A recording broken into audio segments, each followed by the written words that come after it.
Class 10th English के 4th unit का 5th point है जोन ऑफ आर्क। आज के इस वीडियो में हम इसकी वर्कशॉप को सॉल्व करने वाले हैं। आपके पास फर्स्ट क्वेश्चन है, एक्टिविटी बेस्ड क्वेश्चन है। आपको सारी एक्टिविटीज़ कंप्लीट करनी है। जो डायग्राम दिखाया गया है ट्री डायग्राम, आपको उसको कंप्लीट करना है।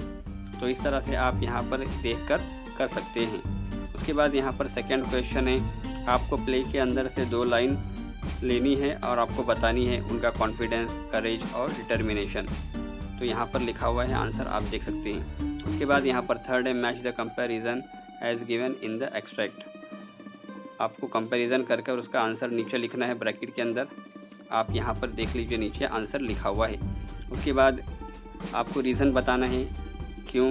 1, 2, 3, 4 और 5 क्वेश्चन है। ए और बी का आंसर इस वाले पेज पर दिया गया है, आप उसको देख कर लीजिए। और यहाँ पर सी, डी और ई 3 आंसर यहाँ पर है, आप इसको देख लीजिए।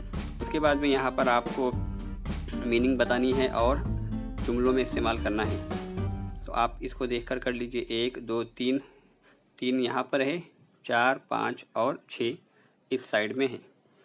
आप दोनों को चाहे तो सेंटेंस बदल कर भी लिख सकते हैं या फिर इसी को लिख लीजिए। उसके बाद में यहाँ पर आपके पास छठा है, आपको सिमिलरिटीज़ बतानी है और दोनों का कंपैरिजन कर दोनों में जो डिफरेंस है वो बताना है, झांसी की रानी में और जोन में। उसके बाद में यहाँ पर आपके पास एक स्क्रिप्ट है, आपको उसकी समरी करनी है 15 से 20 लाइनों में। तो आप उसको कर सकते हैं। यहाँ पर आंसर है, आप इसको देख कर लीजिए। वहाँ से स्टार्ट होता है और यहाँ पर जाकर ये राइट साइड में एंड होता है विथ हर पर। उसके बाद में यहाँ पर आपके पास है लैंग्वेज स्टडी। उसके अंदर आपके पास लैंग्वेज स्टडी के अंदर फर्स्ट का ए यहाँ पर दिया गया है और जो बी वाला पार्ट है वो पीछे साइड है।